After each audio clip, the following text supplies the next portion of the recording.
जिंदगी में हर शख्स किसी ना किसी परेशानी से गुजारता है। कोई जज्बाती, कोई ज़हनी, कोई माशी और कोई रूहानी। हर किसी की कहानी अलग है, लेकिन दर्द सबका मिलता-जुलता है।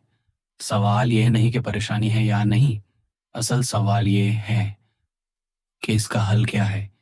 हमारे पाकिस्तान और इंडिया के कल्चर में लोग परेशानी का हल खुद कौन वजीफों या किसी हकीम के मशवरे में ढूंढते हैं। लेकिन आज मैं ना आपको कोई जदू वजीफा या मेडिटेशन का तरीका नहीं बताने लगा।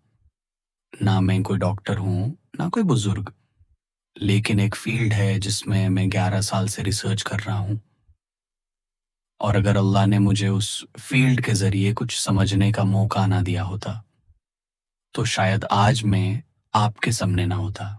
लेकिन इससे पहले कि मैं अपना रिसर्च आपके सामने रखूं, मैं चाहता हूं कि आप दूसरी थ्योरीज भी जान लें, खास तौर पर एक बीमारी के बारे में जो इस वक्त पाकिस्तान में सबसे तेजी से बढ़ रही है।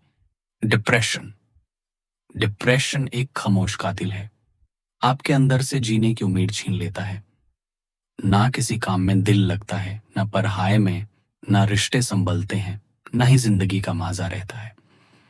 और रिसर्च के मुताबिक कोविड-19 के बाद लोगों में यह बीमारी 2 गुना से भी ज्यादा बढ़ गई है। डॉक्टर्स इसका इलाज करते हैं सेडेटिव्स से, यानी ऐसी दवाएं जो दिमाग को अर्जी तौर पर सुकून देती हैं। साइकोलॉजिस्ट आपको कहते हैं कि सोच बढ़ लो, पॉजिटिव सोचो, अच्छी ख्याल रखो। बुक्स भी लिखी गई हैं, the power of positive thinking, think and grow rich. ये सब ये कहते हैं कि तुम्हारी सोच तुम्हारी जिंदगी बनाती है, लेकिन क्या सोच बदलने से कुछ बदलता है? यही जानने के लिए मैं नए सोच और डिप्रेशन के दरमियान ताल्लुक पर रिसर्च की, और मुझे एक रिसर्च का हवाला मिला जिसमें यह साबित हुआ कि सोच यानी थिंकिंग डिप्रेशन को सीधा इफेक्ट करती है। एक अमेरिकन घड़ी बनाने वाले साइंटिस्ट फिनियस टीबी का शिकार था। जब दवा नहीं थी तो उसने एक बात महसूस की। जब वो घोड़ों की सवारी करता था, उसे सुकून मिलता था। उसने कहा, दिल और दिमाग अगर ठीक हो जाएं तो जिस्म खुद ब खुद ठीक हो जाता है। यहां से बात निकलती है लॉ ऑफ अट्रैक्शन की, दुनिया का मशहूर तरीका, जिसका मतलब है जैसा सोचोगे वैसा ही मिलेगा। तुम्हारी सोच एक एनर्जी है, और हर एनर्जी अपनी जैसी एनर्जी को अट्रैक्ट करती है। अगर तुम अच्छा सोचोगे तो जिंदगी में अच्छा होगा। अगर तुम खौफ, गम और मायूसी में जी रहे हो तो जिंदगी तुम्हें और गम देगी। लेकिन दुनिया के इन फलसफों में एक बात मिसिंग थी। वो कुव्वत कौन सी है जो सब कुछ कंट्रोल करती है? लॉ ऑफ अट्रैक्शन के लोग कहते हैं कि कोई लामहदूद कुव्वत है जो हर तरफ है, हर वक्त है। कई लोग उसे यूनिवर्स कहते हैं, लेकिन असल में वो कुव्वत है अल्लाह। और इस बात का सबूत कुरान देता है। सूरह नजम में फरमाया गया, इंसान के लिए वही है जो उसने कोशिश की। फिर फरमाया गया, उसकी कोशिश देखी जाएगी और उसको उसका पूरा पूरा बदला दिया जाएगा। और फिर अगले आयात में, वही हंसाता है, वही रुलाता है, वही जिंदगी देता है, वही मौत देता है, वही शोरा सितारे का रब है।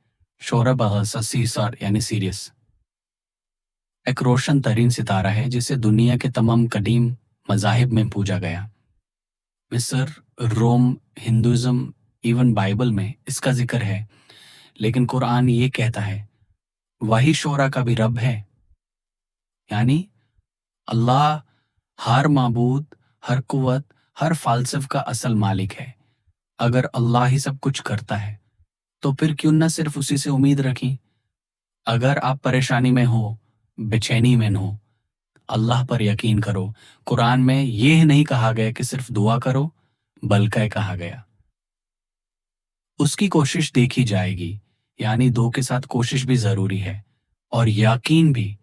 और नाबी ने फरमाया, जब अल्लाह से कुछ मंगो तो यकीन के साथ मंगो। और वो दुआ भी सिखाई जो हर सुबह और शाम पढ़नी चाहिए, अल्लाहुम्मा अंता रब्बी ला इलाहा इल्ला अंता, तू मेरा रब है, तेरे सिवा कोई माबूद नहीं। اور اگر کوئی انسان اس دعا کو یقین کے ساتھ پر کر رات کو مر جائے تو وہ جناتی ہے۔ کیا یہی ریئل لا آف اٹریکشن نہیں ہے؟ تم اس قوت سے کنیکٹ ہو جاؤ جس کا نام ہے اللہ، اور پھر سب کچھ بدل جاتا ہے۔ غم بھی رحمت بن جاتے ہیں، موت بھی سکون بن جاتی ہے، پریشانی بھی سباب قربت بن جاتی ہے، اور یقین وہ چبی ہے جو تقدیر کے تالے کھولتی ہے۔